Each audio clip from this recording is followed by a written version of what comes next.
하나님의 아들이신 예수 그리스도는 하나님의 나라를 이 땅에 나타내 보이시기 위해서 오셨죠. 이 땅은 하나님 나라를 대적하는 자들, 즉 마땅히 두려워할 자를 두려워하지 않고 두려워하지 말아야 할 자들을 두려워하는 자들이 득세하는 곳이 바로 이 땅입니다. 오늘 본문에 보면 그 대표적인 사람이 나와 있습니다. 바로 빌라도예요. 빌라도는 로마에서 파송된 유대 총독이죠. 주 26년부터 36년까지 유대를 다스렸다 그래요. 역사적으로도 매우 강압적이고 폭력적인 통치자라고 이렇게 알려져 있습니다.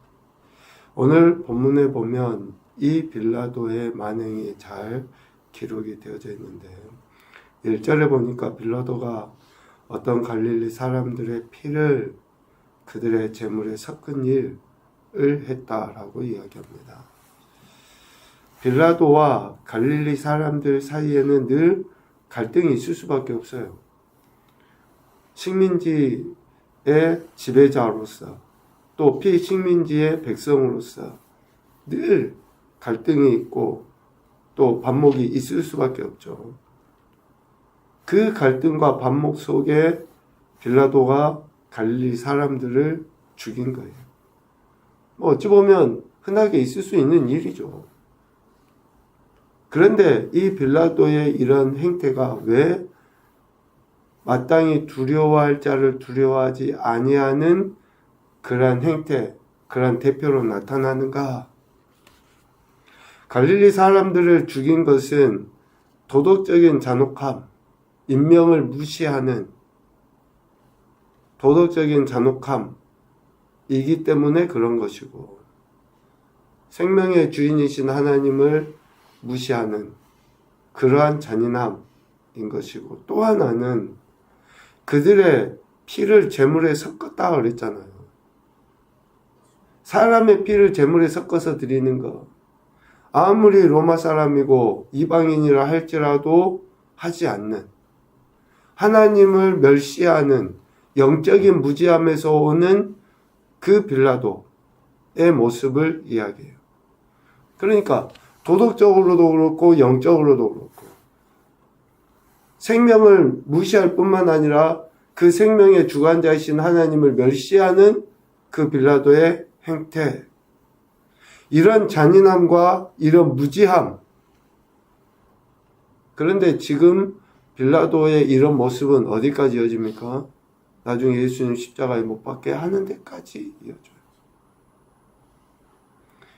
예수님을 십자가에 못 박도록 내주는 결정적인 그 역할을 빌라도가 하거든요. 여기서 예수님께서 가르치시고자 하는 것은 이 빌라도의 만행을 통해서 앞서 12장에서 이야기했던 것처럼 몸을 죽이고 그 후에는 능히 더 못하는 자들을 두려워하지 말라. 몸은 죽일 수 있어요. 그런데 그 이후에는 심판의 권위 없는 그러한 사람들, 그러한 존재 두려워하지 말라는 겁니다. 더 나아가서 마땅히 두려워할 자를 두려워하라는 거예요. 몸을 죽인 이후에 그 이후에 더하는, 즉 심판하는, 지옥에 넣는 권세를 가지신 그를 두려워해야 한다라고 이야기하는 겁니다. 이것을 다시금 오늘 빌라도의 만행을 통해서 제자들에게 가르치시죠. 왜냐하면 빌라도의 만행에 의해 죽임을 당한 그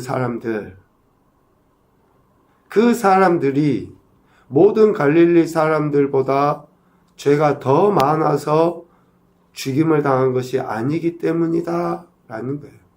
2절과 4절 말씀에 의해서. 저들이 하나님 앞에 제사하고 예배하러 왔다가 빌라도에 의해서 무참히 죽임을 당하죠. 그런데 그들이 죄가 많아서 죽임을 당했냐? 아니라는 거예요. 갈릴리의 다른 사람들도 똑같이 죄인인데 그들은 죽임을 당하지 않은 거죠. 그러니까 마땅히 두려워할 자, 즉 모든 것의 심판의 권한을 갖고 계시는 그를 두려워하지 않으면 너희들도 똑같다라는 것을 이야기해요. 그래서 몸을 죽인 후에 또한 지옥에 던져 넣을 수 있는 권세 가지신 그를 두려워해야 한다. 3절, 5절 말씀을 통해서 이렇게 가르쳐 주십니다. 무참히 죽임을 당한 그들의 모습을 지켜본 자들이 회개하지 아니하면 그들도 다 죽임을 당할 수 있다. 그러니 마땅히 두려워할 자를 두려워해야 한다. 라는 것을 강조해서 가르치신 것입니다. 결국 빌라도의 이런 만행을 통해 하나님 나라의 백성은 하나님을 더욱더 경외하고 자신들의 죄를 철저하게 회개하는 기회로 삼아야 한다라는 것을 이야기해요.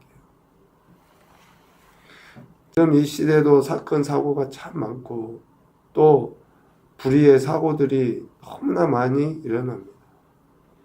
그 중에는 직분을 가진 목사, 장로 이런 분들도 계시고 일반 성도들도 계셔요. 눈길에 몇십 중 추돌 사고가 일어나서 어떤 분은 돌아가시기도 하고 그러잖아요.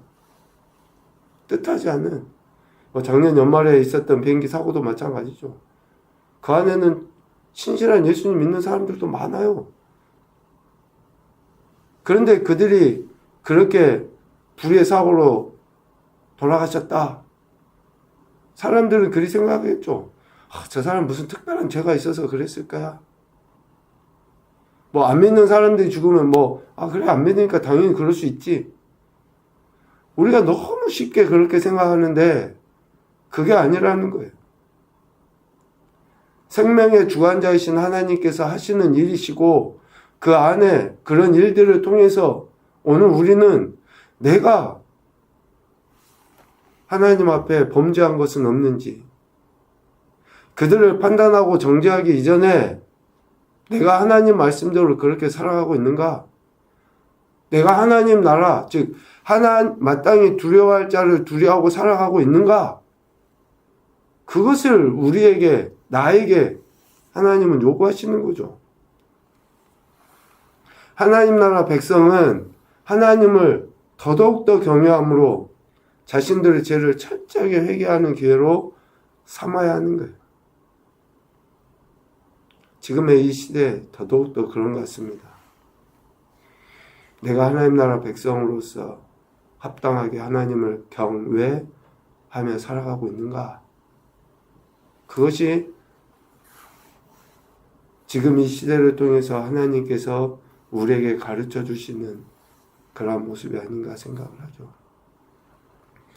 하나님 나라에 대해 예수님은 가르치시고 말씀하십니다.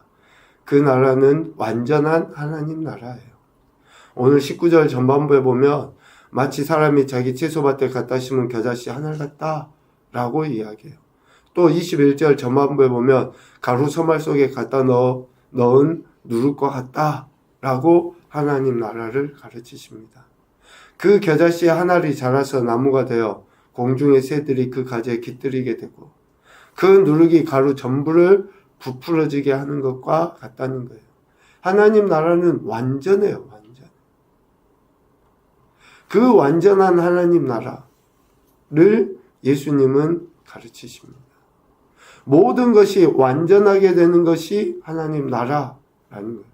그러니까 빌라도의 이런 만행으로 인해서 죽임을 당한 그 사람들, 그들로 말미암아 살아있는 자들이 하나님 나라를 소망하는 자들이 회개함으로 완전히 회개함으로 하나님 나라를 바라봐야 하고 또 그 나라 백성으로서의 삶을 살아야 한다라는 것을 가르치시는 것이고 이 완전하게 되는 그 하나님 나라를 이루기 위하여 그 어느 것 하나도 포기하거나 버리지 않아요. 6절 이하에 나온 열매 맺지 못하는 무화과 나무. 세상 사람들은, 세상의 권위자들은 어때요? 3년 동안이나 열매를 맺지 못하는 나무 같으면 베어버리죠, 당연히. 그런데 완전한 하나님 나라에서는 그런 일이 없어요. 또 기회를 줘요. 또 가꾸고, 또 돌보고, 또 회개할 수 있도록 하는 거예요. 열매 맺지 못하는 무화과 나를 돌봐서 두루 파고 거름을 주어 잘 가꾸어 결국은 열매를 맺게 하는, 그것과 같이 하나님 나라는 완전하게 되는 겁니다. 또 10절 이하에 나와 있잖아요. 18배 동안이나 귀신 들려 아름에 꼬부라져 조금도 펴지 못하는 한 여자.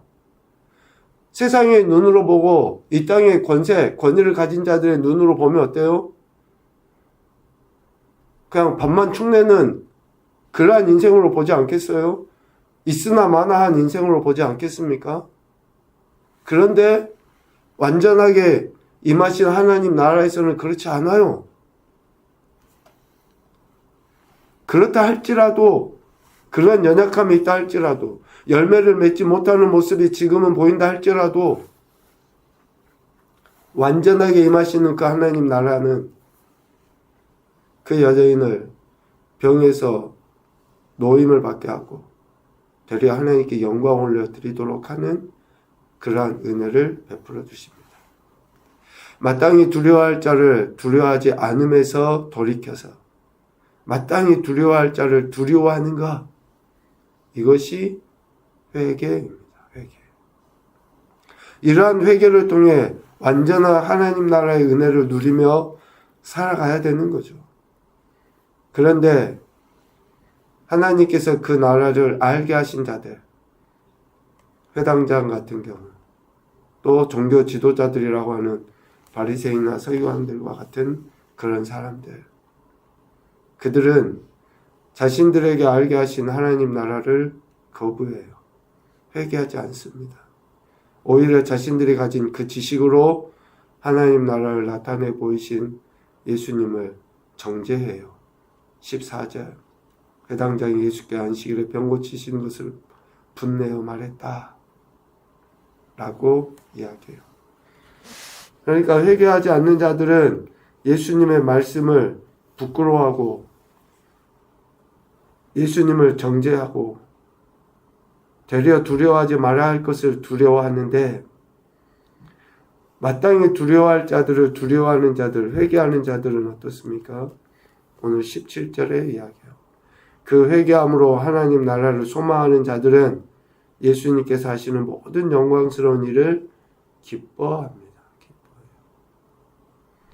그래서 하나님 나라를 꿈꾸는 자들의 신앙과 삶은 하나님으로부터 오는 그 기쁨, 그 은혜, 그래서 그 마음이 세상의 그 어떤 사람들, 즉 두려워하지 말아야 될 자들을 두려워하는 자들과는 차원이 다른 담대함이 있는 거죠.